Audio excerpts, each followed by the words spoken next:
The value of nothing. Out of nothing comes something. That was an essay that I wrote when I was 11 years old, and I got a B+. But I'm going to talk about nothing out of something and how we create. And I'm going to try and do that within the 18-minute time span that we were told to stay within, and to follow the 10 Commandments. That is actually something that creates a near-death experience, but near-death is good for creativity.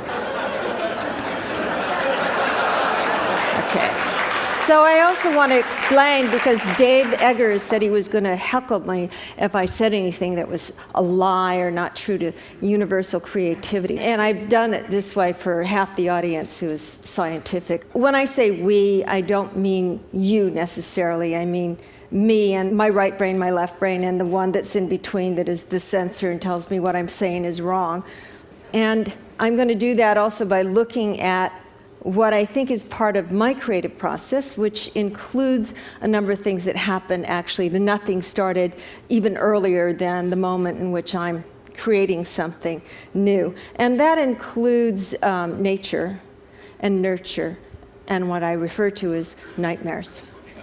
Now, in the nature area, we look at whether or not we are innately equipped with something perhaps in our brain, some abnormal chromosome that causes this muse-like effect. And some people would say that we're born with it in some other means, and others, like my mother, would say that I get my material from past lives.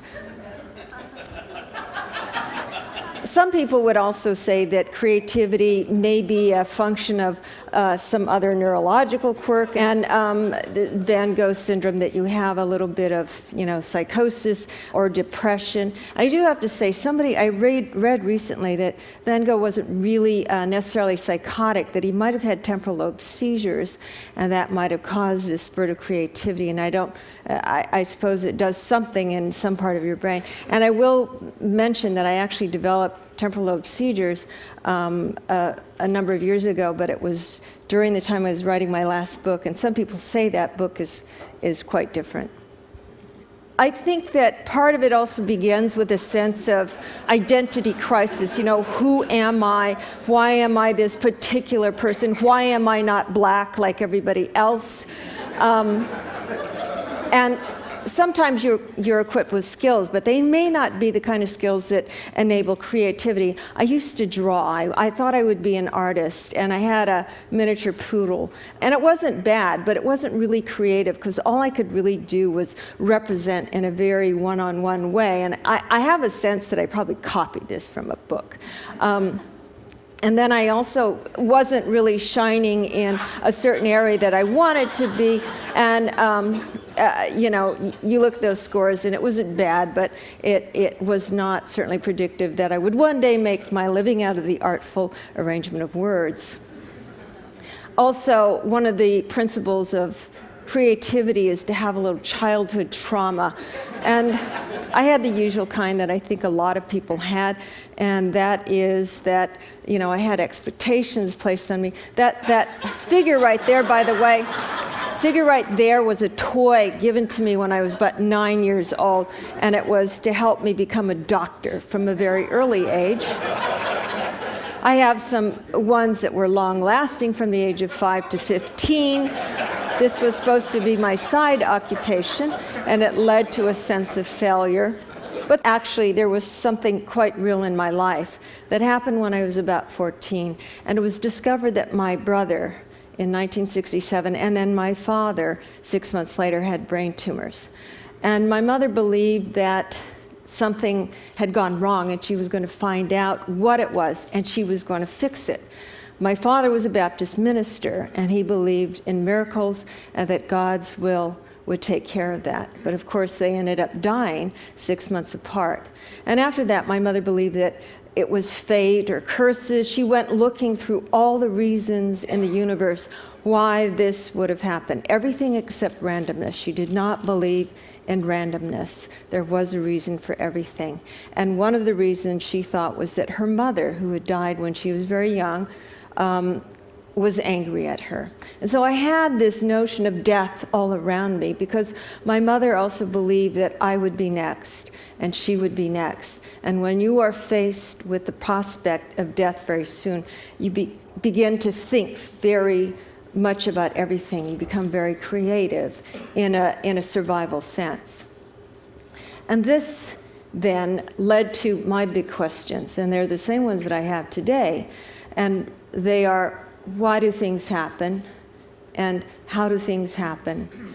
And the one my mother asked, how do I make things happen? It's a wonderful way to look at these questions when you write a story, because after all, in that framework between the page 1 and 300, you have to answer this question of why things happen, how things happen, in what order they happen, what are the influences, how do I, as the narrator, as the writer, also influence that. And it's also one that I think many of our scientists have been asking. It's a kind of cosmology, and I have to develop a cosmology of my own universe as the creator of that universe. And you see there are a lot of, there's a lot of back and forth in trying to make that happen, trying to figure it out, years and years oftentimes. So when I look at creativity, I also think that it is this sense or this inability to repress my looking at associations in practically anything in life. And I got a lot of them during what's been going on throughout this conference, almost everything that's been going on. And so I'm going to use as the metaphor this association, quantum mechanics, which I really don't understand, but I'm still going to use it as the process for explaining how it is the metaphor. So, in quantum mechanics, of course, you have dark energy and dark matter.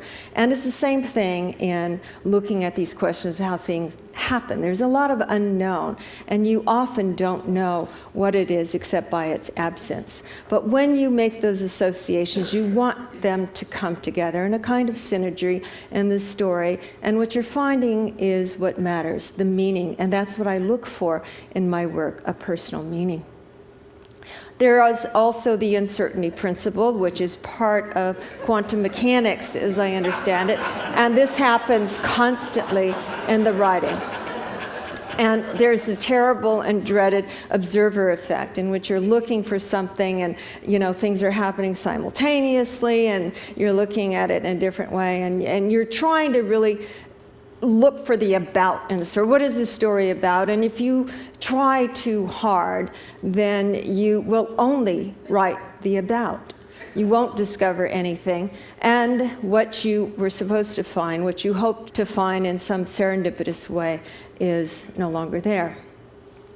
Now, I don't want to ignore the other side of what happens in our universe, like many of our scientists have, and so I am going to just throw in string theory here and just say that creative people are multidimensional, and there are 11 levels, I think, of anxiety, and they all operate at the same time.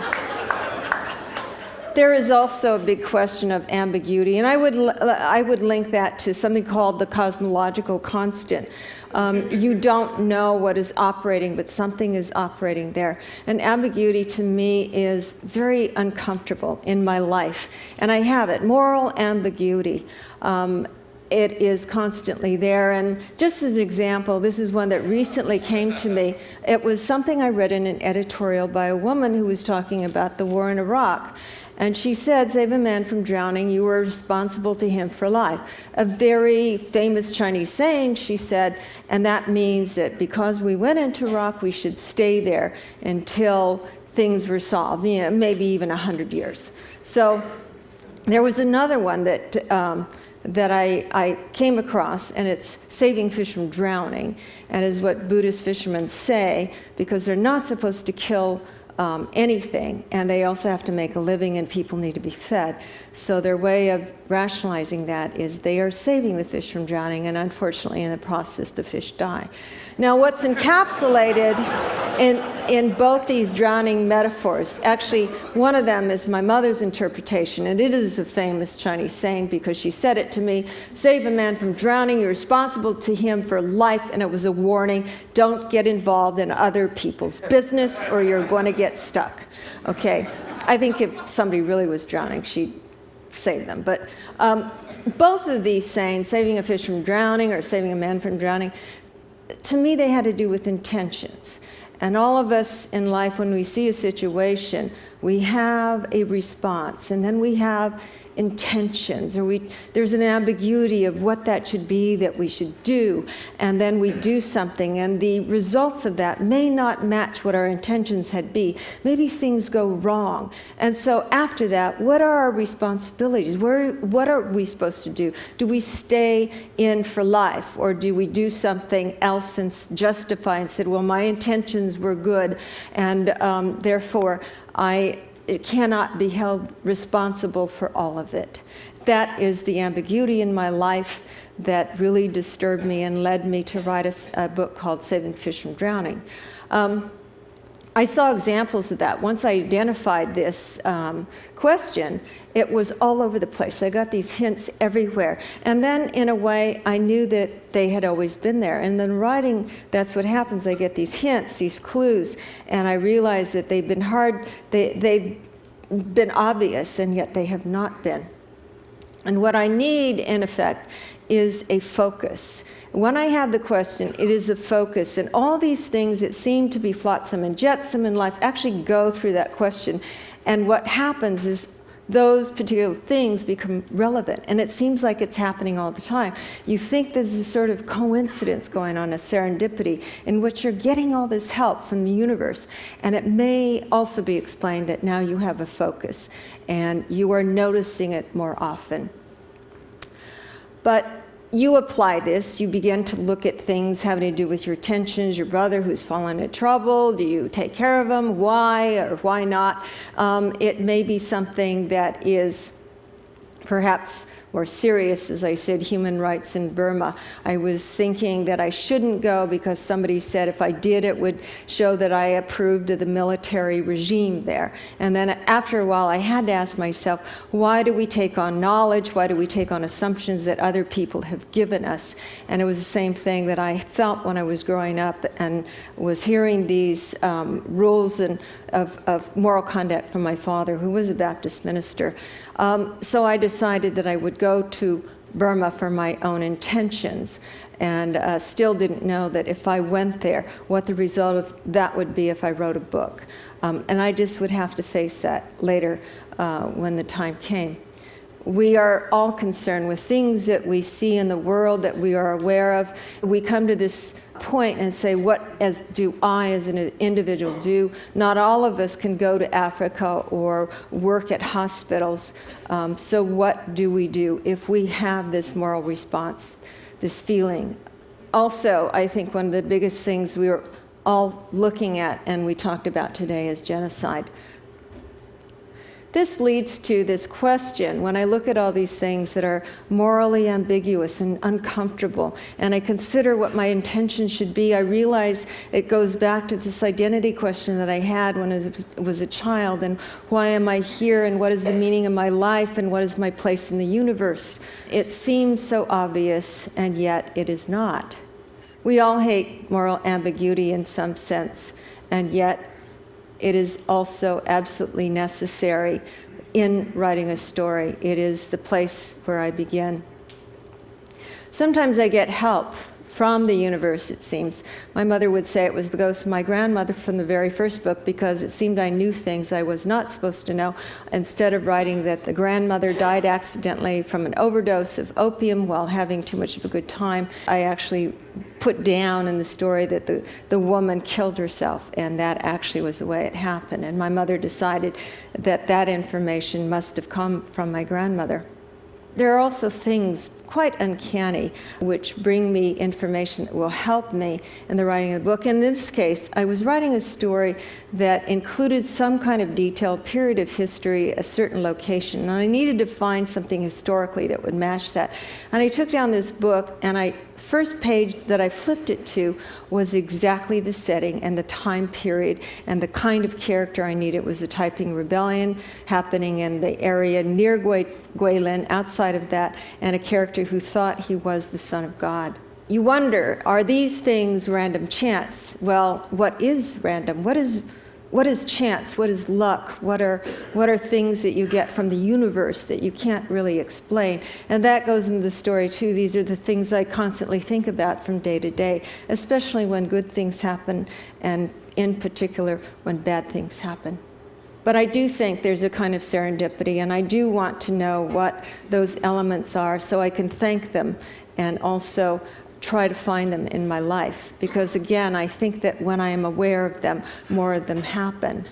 Another chance encounter is when I went to a place. I just was with some friends, and we drove randomly to a different place, and we ended up in this non-tourist location, a beautiful village, pristine, and we walked 3 valleys beyond. In the 3rd valley there was something quite mysterious and ominous, a discomfort I felt, and then I knew that had to be setting of my book. And in writing one of the scenes, it happened in that 3rd valley. For some reason, I wrote about cairns, stacks of rocks that a man was building, and I didn't know exactly why I had it, but it was so vivid. I got stuck, and a friend, when she asked if I would go for a walk with our dogs, that I said sure. And about 45 minutes later, walking along the beach, I came across this. And it was a man, a Chinese man, and he was stacking these things, not with glue, not with anything. And I asked him, how is it possible to do this? And he said, well, I guess with everything in life, there's a place of balance. And this was exactly the meaning of my story at that point. I had so many examples. I have so many instances like this when I'm writing a story, and I cannot explain it. Is it because I had the filter that I have such a strong coincidence in writing about these things? Or is it a kind of serendipity that we cannot explain, like the cosmological constant? A big thing that I also think about is accidents. And as I said, my mother did not believe in randomness. What is the nature of accidents, and how are we going to assign what the responsibility and the causes are outside of a court of law? I was able to see that in a first-hand way when I went to a beautiful Dong village in Guizhou, in the poorest province of China. And I saw this beautiful place. I knew I wanted to come back, and I had a chance to do that when National Geographic asked me if I wanted to write anything about China. And I said yes, about this village of singing people, singing minority. And they agreed. And between the time I saw this place and the next time I went, there was a terrible accident. An old man, fell asleep, and his quilt dropped in a pan of fire that kept him warm. 60 homes were destroyed, and 40 were damaged. Responsibility was assigned to the family. The man's sons were banished to live 3 kilometers away in a cowshed. And of course, as Westerners, we say, well, it was an accident. That's not fair. It's the son, not the father. And when I go into a story, I have to let go of those kinds of beliefs. It takes a while, but I have to let go of them and just go there and be there. And so I was there on 3 occasions, different seasons.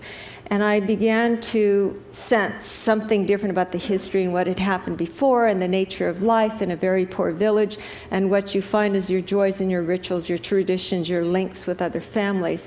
And I saw how this had a kind of justice in its responsibility.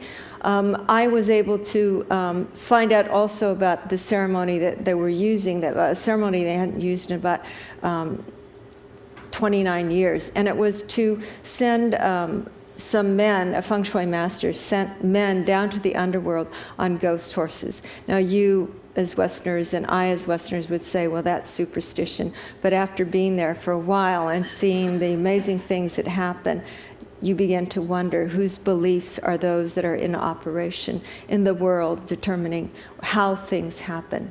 So I remained with them, and the more I wrote that story, the more I got into those beliefs, and I think that's important for me to take on the beliefs, because that is where the story is real, and that is where I'm going to find the answers to how I feel about certain questions that I have in life. Years go by, of course, in the writing. It doesn't happen instantly, I'm trying to convey it to you here at TED. The book comes and it goes. When it arrives, it is no longer my book. It is in the hands of readers, and they interpret it differently. But I go back to this question of how do I create something out of nothing, and how do I create my own life? And I think it is by questioning, in saying to myself that there are no absolute truths. I believe in specifics, the specifics of the story, and the past, the specifics of that past and what is happening in the story at that point. I also believe that in thinking about things, my thinking about luck and fate and coincidences and accidents, God's will and the synchrony of mysterious forces, I will come to some notion of what that is, how we create. I have to think of my role, where I am in the universe, and did somebody intend for me to be that way, or was it just something I came up with? And I also can find that by imagining fully and becoming what is imagined and yet is in that real world, the fictional world. And that is how I find particles of truth, not the absolute truth or the whole truth. And they have to be in all possibilities, including those I never considered before. So there are never complete answers. Or rather, if there is an answer, it is to remind myself that there is uncertainty in everything, and that is good, because then I will discover something new. And if there is a partial answer, a more complete answer for me, it is to simply imagine. And to imagine is to put myself in that story until there is a transparency between me and the story that I am creating. And that's how I've discovered that if I feel what is in the story, in one story, then I come the closest, I think, to knowing what compassion is, to feeling that compassion. Because for everything in that question of how things happen, it has to do with the feeling. I have to become the story in order to understand a lot of that. We've come to the end of the talk, and I will reveal what is in the bag. And it is the muse, and it is the things that transform in our lives that are wonderful and stay with us.